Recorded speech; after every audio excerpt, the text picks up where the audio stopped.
आज मी तुम्हाला दोन प्रकारच्या चटण्या करून दाखवणार आहे। एक आहे कारळ्याची चटणी, याला खुरसणी पण म्हणतात बऱ्याच ठिकाणी, पण आम्ही याला कारळे म्हणतो। तर ही घेतलेली आहे मी 50 ग्राम। आणि दुसरं म्हणजे हे आहेत जवस, ह्याला फ्लॅक्स सीड्स पण म्हणतात। हे अत्यंत ह्याच्यामध्ये ओमेगा 3 असतं, कॅल्शियम असतं, खूप चांगलं असतं आपल्या केसांसाठी, आरोग्यासाठी। आणि थंडीमध्ये नक्की खायचे असतात हे जवस, कारण हे उष्ण असतात। हे उन्हाळ्यात तुम्ही चटणी नाही खाऊ शकत, पण थंडीमध्ये खाऊ शकता। तर आता इथे मी दोन्हीही 50-50 ग्राम घेतलेले आहे। सगळ्यात आधी आपण कारळ्यांची चटणी बघणार आहोत। हे पहा व्ह्यूअर्स, इथे मी लोखंडी कढई घेतलेली आहे आणि त्या लोखंडी कढईमध्ये मी कारळे आता भाजून घेणार आहे। मीडियम किंवा लो फ्लेमवरती भाजा, कारण हे खूप नाजूक असतात, तर पटकन करपतात आणि करपले की ह्याची चव खूप कडवट लागते। आणि ह्याला भाजायला जास्त वेळ लागत पण नाही, 2-3 मिनिटात होतात हे भाजून। जर लो फ्लेम केली तर 5 मिनिटं लागतील, पण मीडियम फ्लेमवरती 3-4 मिनिटात होतात।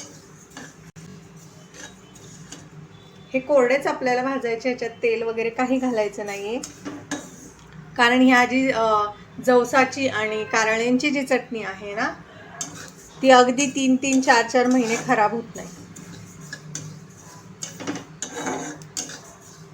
फक्त जर तुम्ही ह्याला काचेच्या बॉटलमध्ये स्टोर केलं ना, तर ही जास्त दिवस चांगली राहते, किंवा चिनी मातीच्या बरणीमध्ये।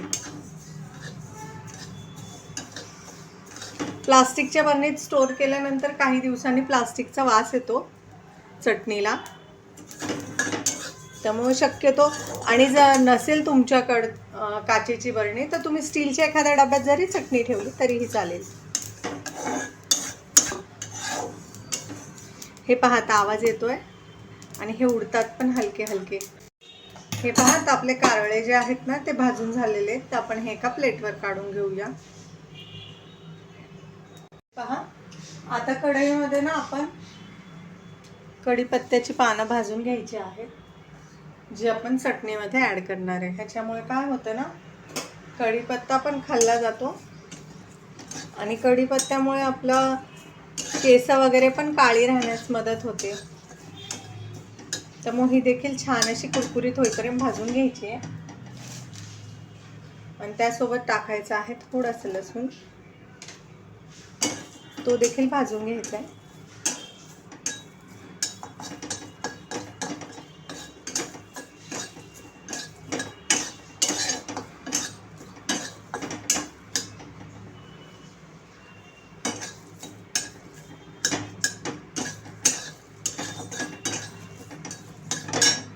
पहा आता लसूण आणि कढीपत्ता पण छान भाजून झालेला आहे, तर हा देखील आपण काढून घेऊया।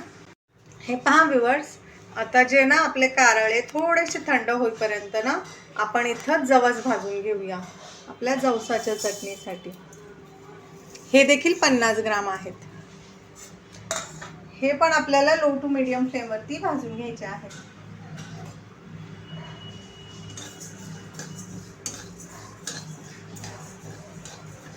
हे देखील चटचट आवाज करतात भाजत आले की, आणि थोडेसे फुलतात पण। हे पहा व्ह्यूअर्स, हे कसे उडतायत ते जवस। आता हे भाजत आलेले आहे आणि ना तुम्ही साईज पण बघू शकता, हे ना असे फुलतात, फुगतात। पहिले असे चपटे असतात थोडेसे, पण जसे हे भाजतात ना, हे असे छान असे उडतात चटचट आणि फुलतात पण। आता आपले हे जवस आहे ना छान असे भाजून झालेले आहेत, तर हे मी काढून घेते। जवसाच्या चटणीसाठी इथे मी घेतलेले आहेत 2 चमचे पांढरे तीळ। तुम्ही ह्याच्या ऐवजी शेंगदाण्याचा वापर पण करू शकता। हे देखील आपण छान असे भाजून घ्यायचे आहेत।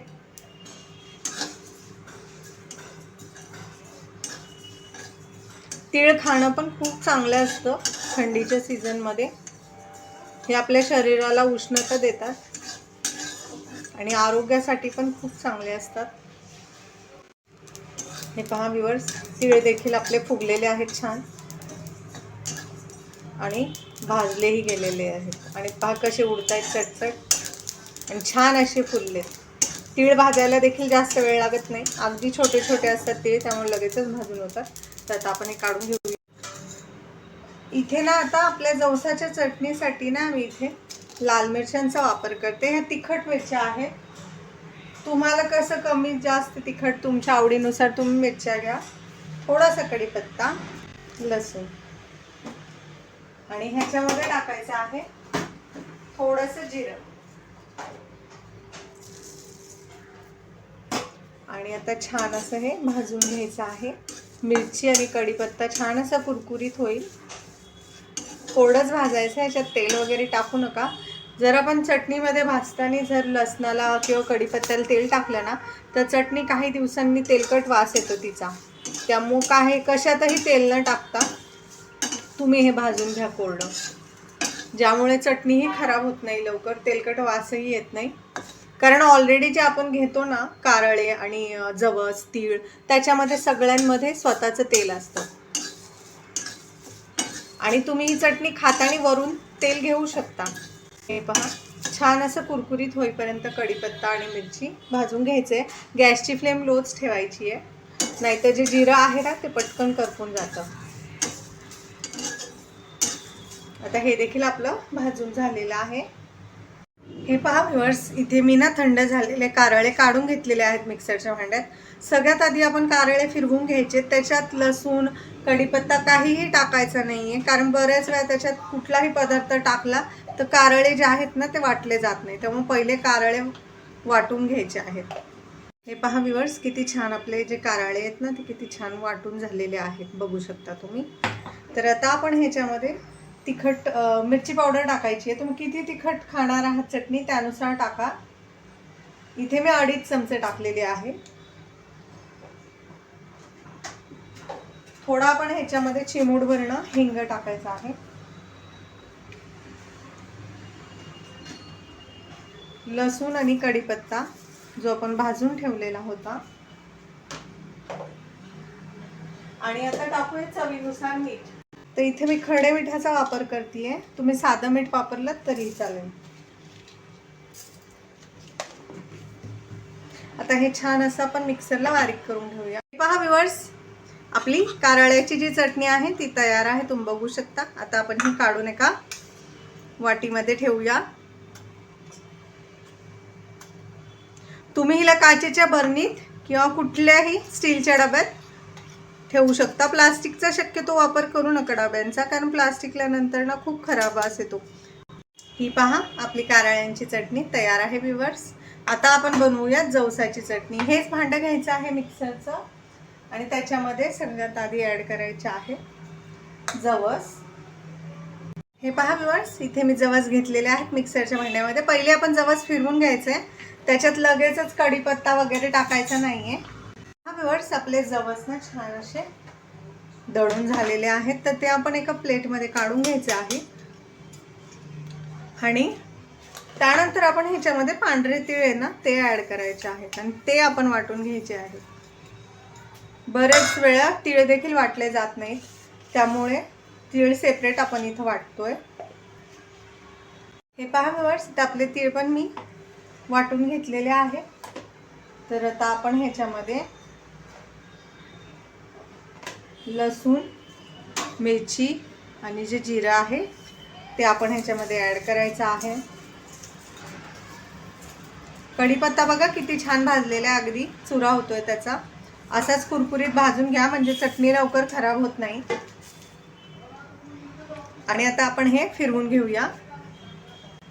हे पहा व्ह्यूअर्स, इथे तीळ मिरची जिरं लसूण कढीपत्ता झालेला आहे वाटून. आता आपण ह्याच्यामध्ये जवस ॲड करायचे आहे, जे आपण छान अशी मिक्सरला बारीक करून घेतलेली आहे ती पावडर जवसाची. आता आपण ह्याच्यात चवीनुसार मीठ टाकूया. इथे मी खडे मीठ वापरतीये, तुम्ही साधं टाकलं तरी चालेल.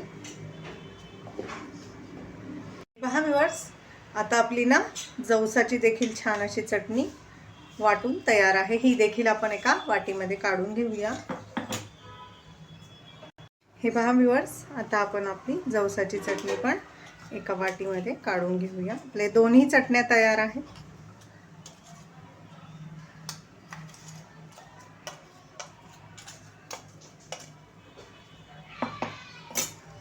ही पहा, ही आहे जवसाची आणि ही आहे कारळ्याची.